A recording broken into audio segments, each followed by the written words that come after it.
Hello aspirants, welcome to जिज्ञासा IAS. उम्मीद है आप सब लोग ठीक होंगे, सेफ होंगे।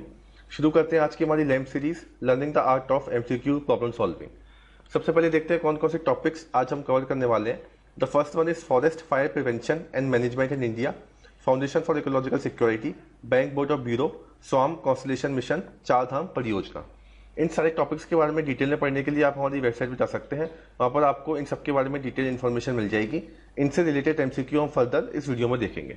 तो शुरू करते हैं आज के पहले क्वेश्चन के साथ में। With reference to forest fire prevention and management in India, consider the following statement. Forest are a subject in the state list of the 7th schedule of the constitution. Ministry of Environment, Forest and Climate Change also provide forest fire prevention and management measures under centrally sponsored Forest Fire Prevention and Management Scheme.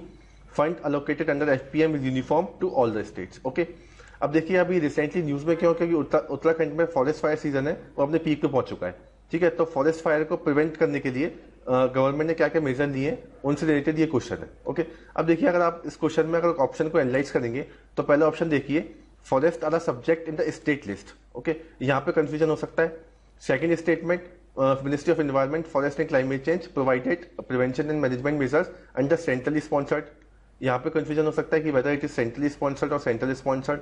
Third, fund allocated under FPM is uniform to all the states. All में confusion हो सकता है कि सारी states को same है या फिर अलग अलग है। ओके, तो आपको इस तरह से हाईलाइट करने पड़ेंगे क्या क्या कीवर्ड्स है जहां पर यूपीएससी आपको कंफ्यूज कर सकता है। तो अगर आप पहले ऑप्शन पर आते हैं, forest are subject in the state list, तो ये पहला स्टेटमेंट ही यहाँ पे गलत है। फॉरेस्ट स्टेट लिस्ट में नहीं आते हैं। 42nd अमेंडमेंट के बाद फॉरेस्ट को ट्रांसफर कर दिया गया था कॉन्करेंट लिस्ट में। ओके, तो पहला ऑप्शन तो यहाँ पे एलिमिनेट ही हो गया। हमसे पूछा गया कि which of the given statement is correct. Okay, तो पहला रॉन्ग है इसमें, तो आप ये तो एलिमिनेट कर ही सकते हैं। ओके, सेकंड देखते हैं इसमें, ministry of environment, forest and climate change provide forest fire prevention under centrally sponsored scheme. Okay, इसको एक बार के लिए अमन छोड़ देते हैं। थर्ड स्टेटमेंट पे आइए, fund allocated under FPM is uniform to all the states. अब देखिए यूनिफॉर्म नहीं होगा सारी स्टेट्स के लिए। आप जानते हैं कि नॉर्थ ईस्टर्न स्टेट्स के लिए फंड में जो एलोकेशन होता है उसको वेरी कर दिया जाता है। किसी के लिए 60:40 होता है, अदर नॉर्थ ईस्टर्न स्टेट्स के लिए 90:10 होता है। तो ये जो फंड होगा यूनिफॉर्म नहीं होगा। तो थर्ड स्टेटमेंट भी यहाँ पर जो है वो हमारा गलत हो जाएगा। तो पहले एलिमिनेट हुआ, थर्ड एलिमिनेट हुआ, थर्ड भी एलिमिनेट किया यहाँ से, तो आंसर हमारा निकल के आ जाएगा बी। ओके, तो सेकंड स्टेटमेंट हमारा यहाँ पे सही है और फर्स्ट एंड थर्ड गलत है। क्यों? क्योंकि फॉरेस्ट आता है कॉन्करेंट लिस्ट में और फंड एलोकेशन जो है वो सबके लिए यूनिफॉर्म नहीं है। ओके, फंड एलोकेशन का आप देख लीजिए, 90:10 रेशियो है of central to state in north eastern states and western Himalaya regions and 60:40 ratio for all the other states. Generally इस तरह का रेशियो ही होता है सेंट्रली स्पॉन्सर्ड स्कीम में, तो आप ये ध्यान में रखिएगा। और फॉरेस्ट जो है कॉन्करेंट लिस्ट में आते हैं after 42nd constitution amendment 1976। Okay, second question पे आते हैं। With reference to foundation for ecological security, consider the following statement. The Foundation for Ecological Security is a registered non-profit organization based in Anand, Gujarat. It works toward ecological restoration and conservation of land and water resources in ecological fragile, degraded and marginalized regions of the country. Okay? Given statement आपको बताना है कि incorrect कौन सा है इसमें से। Correct नहीं पूछा हुआ, आपको इनकरेक्ट पूछा हुआ है। ओके, तो आप देखिए इसको, अगर आपने करंट पढ़ रखे हैं, अगर आप अपडेट है करंट से, तो ये काफी न्यूज में है अभी इस वक्त। न्यूज में क्यों है? क्योंकि अब रिसेंटली एक कोस्ट इंडिया करके एक आया है जिसका फुल फॉर्म क्या है, collaboration Covid action support group, COAST India, to monitor the movement of migrants. ठीक है, तो जो कोस्ट इंडिया का जो डैशबोर्ड है जो बनाया गया है वो इसकी हेल्प से बनाया गया है, फाउंडेशन फॉर इकोलॉजिकल सिक्योरिटी की हेल्प से। तो इस वजह से ये न्यूज में है और ये जो ऑर्गेनाइजेशन है आनंद गुजरात में है और ये इस तरह का जो ecological restoration, conservation of land and water resources जो होते हैं उनके लिए वो काम करता है। ओके, तो दोनों ही हमारे स्टेटमेंट यहाँ पे सही है, तो आंसर हमारा क्या हो जाएगा, D. Okay, foundation for ecological security Anand Gujarat में है, ये काम होता है इसका। It works with the concentrated and collective efforts of village community की हेल्प से ये काम करता है। और अभी रिसेंटली इंडियन ऑब्जर्वेटरी ने एक जीआईएस इनेबल सिस्टम बनाया है, डैशबोर्ड बनाया है, जिसका नाम क्या है, collaboration Covid action support group, COAST India भी बोलते हैं उसको, to monitor the movement of migrants. ठीक है, ये जो ग्राउंड पे जो ऑर्गेनाइजेशन होती है, जो मोस्टली जो विलेजेस में होती है, वहां से डाटा लेंगे और फिर गवर्नमेंट की हेल्प करेंगे ये बताने में कि कौन से माइग्रेंट्स कहां से कहां मूव करते हैं, ताकि वो अपनी जो स्कीम्स है और फर्दर उनके लिए वेलफेयर के लिए काम कर सके। ओके, तो इस वजह से ये न्यूज में। नेक्स्ट क्वेश्चन पे आते हैं।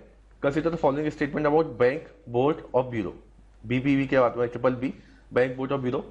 It has its genesis in the recommendation of the committee to review governance of board of bank in India, chairman जिसके पीजे नायक थे, पीजे नायक कमिटी बेसिकली, उसके बारे में पूछा गया।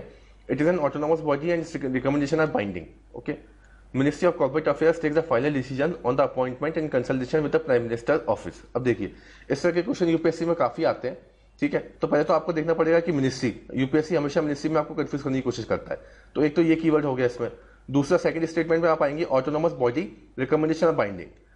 बाइंडिंग यहाँ पर दिक्कत हो सकती है क्योंकि बाइंडिंग जनरली किसी भी बैंक, बोर्ड ऑफ ब्यूरो, कोई बॉडी तो है नहीं, कॉन्स्टिट्यूशनल बॉडी इस तरह की कोई बॉडी तो है नहीं कि इसकी जो रिकमेंडेशन होगी वो बाइंडिंग हो जाएंगी। तो जो सेकंड स्टेटमेंट है वो यहाँ पे हमारा 100% गलत है क्योंकि रिकमेंडेशन इसकी जो है बाइंडिंग नहीं है, ओके। और थर्ड स्टेटमेंट एमसीए इसके अंदर काम नहीं करेगा, मिनिस्ट्री ऑफ फाइनेंस आता है, ओके। तो सेकंड और थर्ड दोनों स्टेटमेंट हमारे गलत है। पहला स्टेटमेंट यहाँ पे सही है कि इसका जो डिनाइसिस था वो पीजीआई कमेटी से निकल के आता है, तो ए इसका आंसर हो जाएगा। ऑटोनॉमस और रिकमेंडेटरी बॉडी है, प्राइम मिनिस्टर ऑफिस कंसल्टेशन करती है इसके साथ में। और अभी क्या न्यूज में क्यों है, क्योंकि इसने एसएन राजेश्वरी को as a chairman and MD select किया है, of Delhi based oriental insurance company के है ये, और इस वजह से ये अभी न्यूज में है कि ये चेयरमैन बने हुए हैं इसके, ठीक है। और याद रखिएगा इसकी जो रिकमेंडेशन होती है वो they are not binding, they are just उनको रिकमेंडेशन उनकी एडवाइजर ही है, बाइंडिंग नहीं है इसमें, ओके। नेक्स्ट क्वेश्चन पे आते हैं। With respect to SWAN constellation mission, the following statement. SWAN is a European Space Agency's first constellation of satellite for Earth observation. It consists of 3 satellites designed to identify and precisely measure the different magnetical signal that makes up Earth magnetic field. Okay? इससे भी आपको incorrect पूछा हुआ है, ठीक है। Incorrect correct आपको ध्यान से लिखना पड़ेगा, क्या है इनकरेक्ट लिखा हुआ है या करेक्ट लिखा हुआ है पूछा गया है, ठीक है।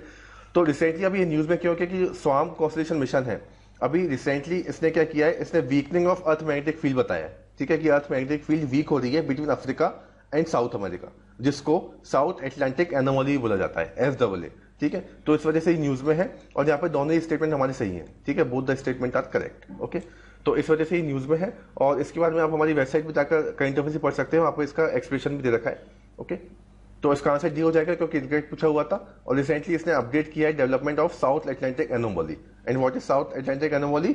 It is nothing just signifying the weakening of earth magnetic field between Africa and south America, okay. इस वजह से ही न्यूज में, ओके। आज के लास्ट क्वेश्चन पे आते हैं। विद रिस्पेक्ट टू चार धाम परियोजना, consider the following statement. It is a program taken up by Ministry of Road Transport and Highways, okay, for connectivity improvement of Char Dham. The work under the program is being implemented on EPC model. Which of the given statement is correct? आपको correct statement आपको इसमें बताना है, ठीक है। अब देखिए चार धाम परियोजना, जो हमारे चार धाम है, केदारनाथ, बद्रीनाथ, यमुनोत्री एंड गंगोत्री, जो उत्तराखंड में है, इनको कनेक्ट करने के लिए एक रोड बनाई जा रही है। वो काम कौन करेगा? रोड का काम होगा तो ministry of road and transport ही आएगी, ओके। तो कनेक्टिविटी इंप्रूवमेंट के लिए चार धाम में है ये। अब इससे मॉडल कौन सा अप्लाई गया है? अब देखिए कंस्ट्रक्शन के लिए जनरली 3 मॉडल का यूज किया जाता है। एक तो built operate and transfer model होता है, एक हमारा ईपीसी मॉडल होता है, एक हाइब्रिड एन्युटी मॉडल होता है। तो यहाँ पर जो मॉडल यूज किया गया है वो ईपीसी मॉडल है, engineering, procurement and construction, okay. और चार धाम योजना, और ये अभी न्यूज में क्यों है? क्योंकि बीआरओ ने काफी हद तक इसका काम कंप्लीट कर दिया है, तो इस वजह से ये न्यूज में है। इसमें एक चीज याद रखिएगा कि इसकी जो इम्प्लीमेंटिंग एजेंसी है चार धाम परियोजना की, वो है Uttarakhand state public work department, BRO, border road organisation and national highway and infrastructure development corporation limited, okay. तो और ये ईपीसी मॉडल में काम करता है।